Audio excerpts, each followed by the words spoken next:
Hello, welcome to lecture number 6, where we're going to discuss Herbert Simon's article, The Architecture of Complexity. But before we do that, let's review the previous lecture. As we were talking about last time, Hauser, Chomsky, and Fitch suggest, tentatively, it's just an hypothesis, they tentatively suggest that recursion is unique to language, and because language is unique to humans, then recursion is also unique to humans. And what this basically means is that hierarchical phrase structure is unique to the human mind. In other words, only in the human mind do you have the embedding of an object within another object, indefinitely repeated. And so you have this really powerful particulate system going on in the human mind, and you don't find that elsewhere in other species' minds.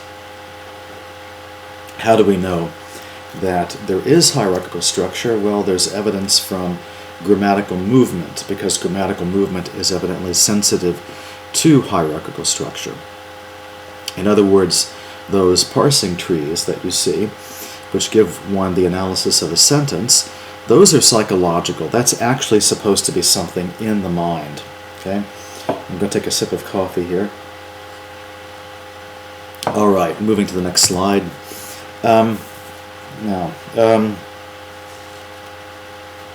There's evidence of hierarchical structure in non-human social cognition, including dolphins, baboons, and macaques. And it was Cheney and Seyfarth, principally, who've suggested that the computational core of language was originally adapted for social cognition, and it was later specialized into a communication system in humans. And to tell you the truth, the more I think about it, the more I suspect that they may be right. That seems pretty reasonable to me, but there's no guarantee. It could turn out to be false. This would be similar to echolocation, first evolving as a navigational system, and later being specialized in bats for communication, while nonetheless still retaining its original function. Now, on to Herbert Simon. Speaking of polymaths, Herbert Simon was one of them, which makes it hard to categorize him. Well, he won the Nobel Prize in Economics, and he was one of the founders of artificial intelligence. Well, now, what is the relevance of Herbert Simon to mental recursion? In reading Hauser, Chomsky, and Fitch, one might get the impression that hierarchical structure is special, or that at least it's very rare. Simon argued the opposite. For Herbert Simon, hierarchy is a natural expectation both in society and in nature. Hierarchy emerges from evolutionary processes because of the greater stability of hierarchical structures, and because of the greater probability of hierarchical structures forming in the first place. Now, his article, The Architecture of Complexity, is an attempt to understand the nature of complex systems which are stable enough to be formed. And by a complex system, Herbert Simon meant a system made up of a large number of parts that interact in a non-simple way. Now, a large society would be a complex system, given that definition. What's more, the mental representations which track the individuals or groups in such a society would also form a complex system inside the head. So what we're mainly concerned with is the complex system inside the head. In a way, this is a psychology course, although hopefully this course is very, very hard to categorize. I don't really want it to be easy to categorize, but if you had to categorize it somehow, you might categorize it as a psychology course, because when I say computational core of social cognition, or recursion, or hierarchical structure, I'm talking about something in the mind. Unconscious, okay, so it's not like you're seeing it in your visual field. It's unconscious, but it's in your mind, or else all of this is wrong. Now, language, which is also something in the mind, is also a complex system because the lexicon consists of many parts, and those parts interact in a non-simple way in forming sentences. Now, Simon argues that hierarchic systems evolve more quickly than do non-hierarchic systems of comparable size. And if that's right, this could explain why sentences have hierarchical structure. And it could also explain why complex social structures tend to be hierarchical.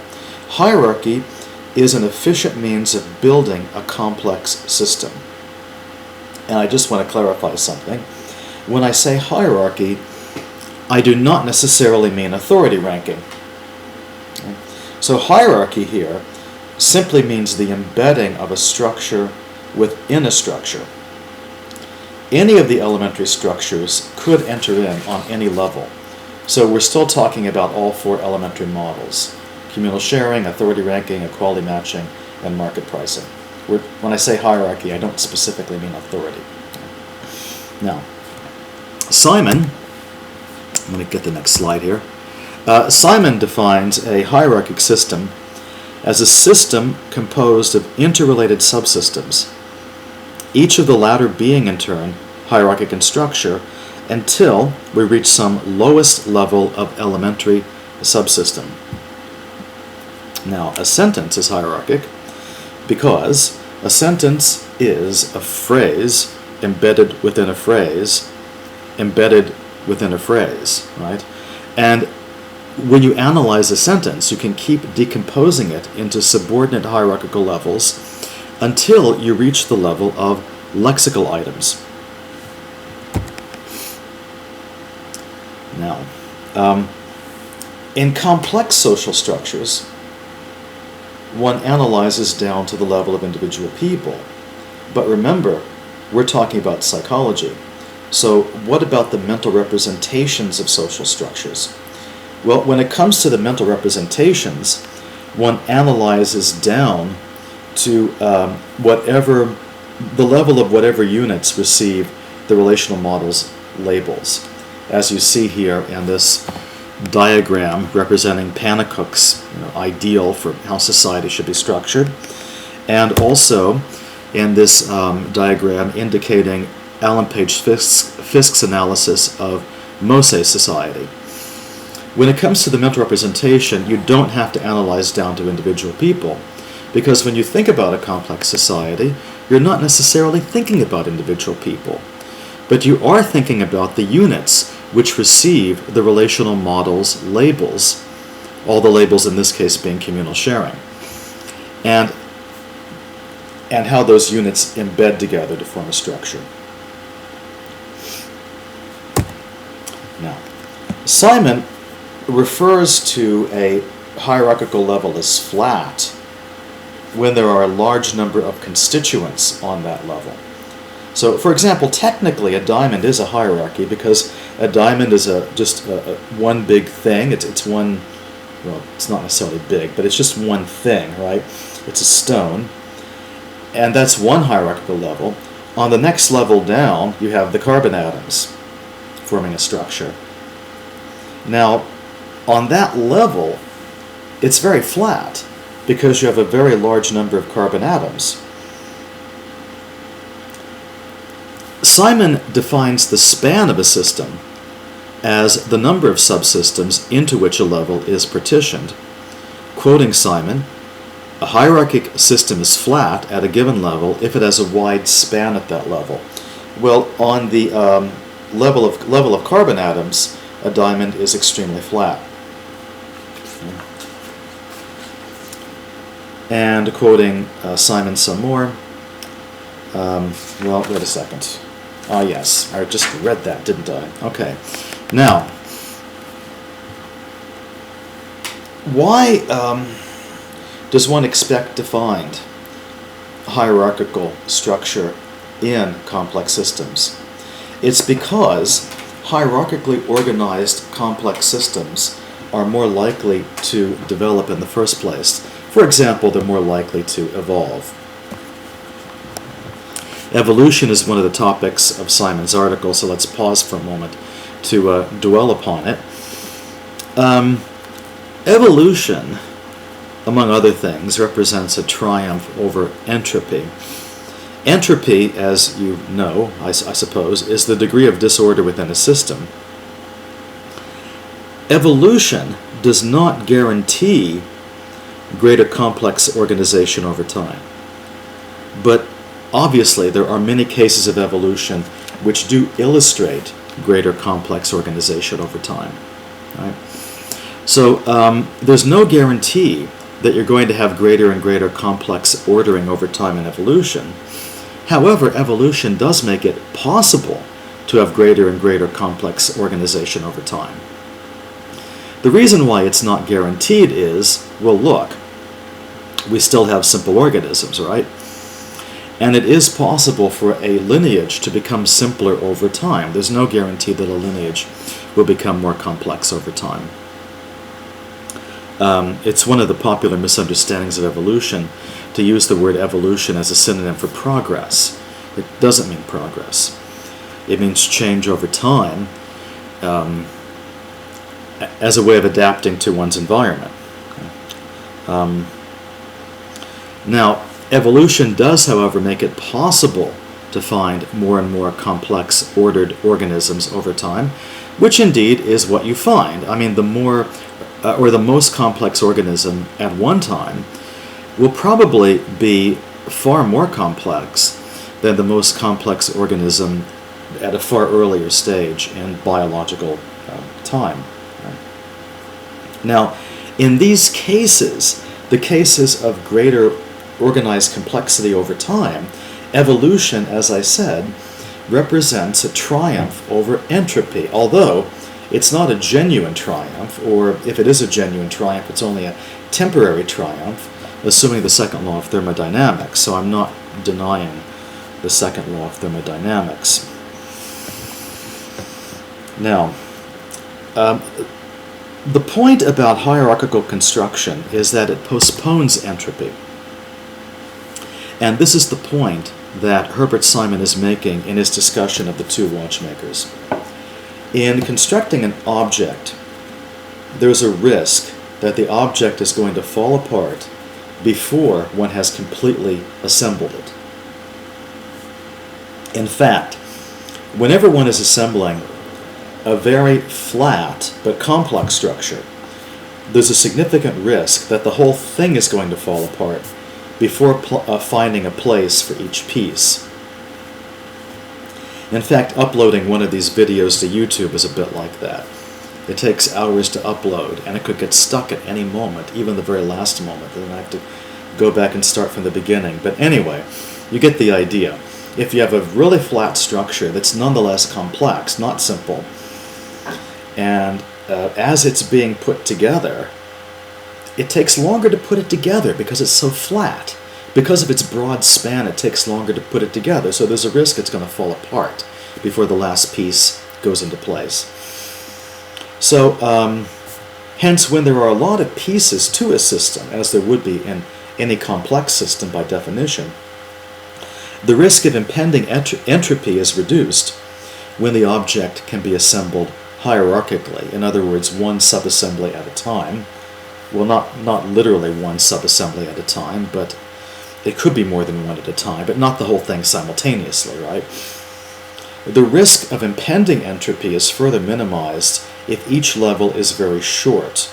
In other words, each level has a very narrow span, because that way there are few parts to put together within each subassembly.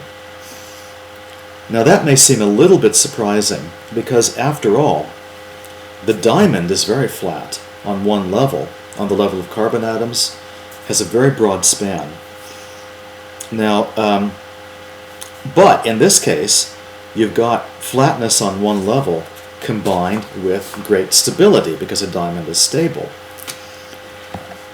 But that's not really what we're talking about, though, because in the case of the diamond, stability is achieved at the cost of simplicity. Remember that our topic is complex systems. In other words, we're interested in a system made up of a large number of parts that interact together in a non-simple way. At its highly flat level, at the level of broad span, the diamond is not complex. It's simple. If the constituents on a highly flat level are linked in a complex fashion, then the structure is likely to fall apart before it entirely assembles. So that's the point. That's why a watch is a good way to illustrate this, because the structure of a watch, if you did have a watch that did not consist of subassemblies, but it was nonetheless a workable watch, it would probably not be as simple as a diamond, right?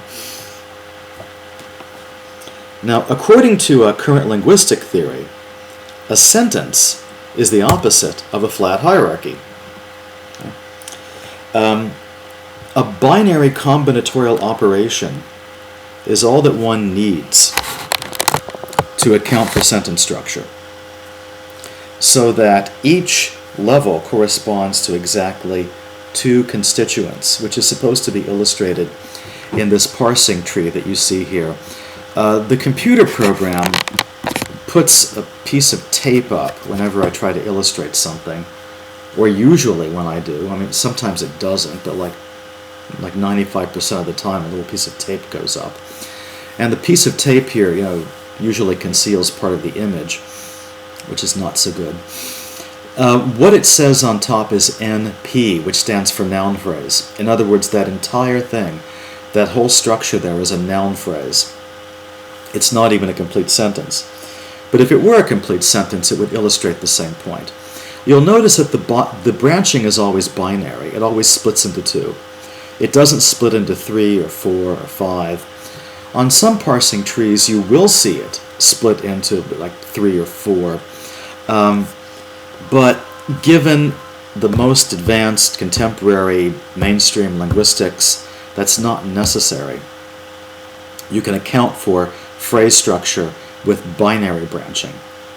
Now, binary branching is very narrow span. It's, obviously it's very narrow because 2 is a small number. If you're surprised that binary branching is enough to explain sentence structure, you should consider the fact that some constituents of a sentence or phrase are not pronounced. So you might be thinking, well, the word stop just by itself is a complete sentence because you can say stop to someone. But remember that sentences are psychological.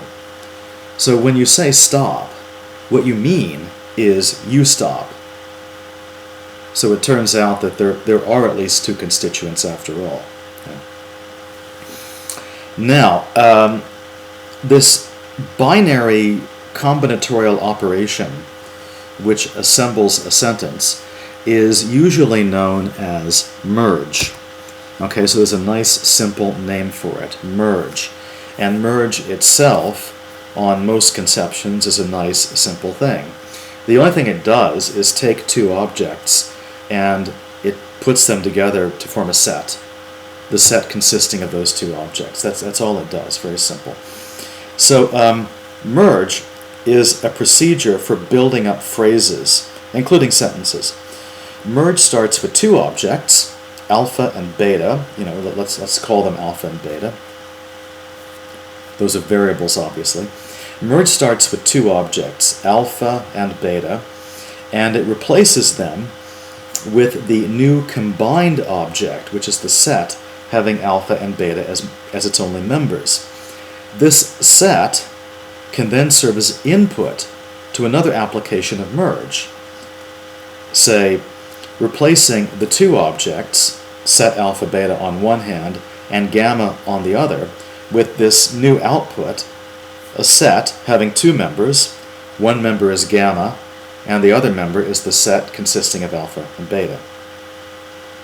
Now, this new output, gamma, superordinate to the set alpha beta, is now ready, in turn, to serve as input for another application of merge, if necessary. In other words, merge is recursive in the sense of being applicable to its own result. And when Hauser, Chomsky, and Fitch suggest that that recursion is unique to language, then Chomsky at least is suggesting that merge is unique to language and also unique to human beings. Now, merge is used in the derivation of a sentence.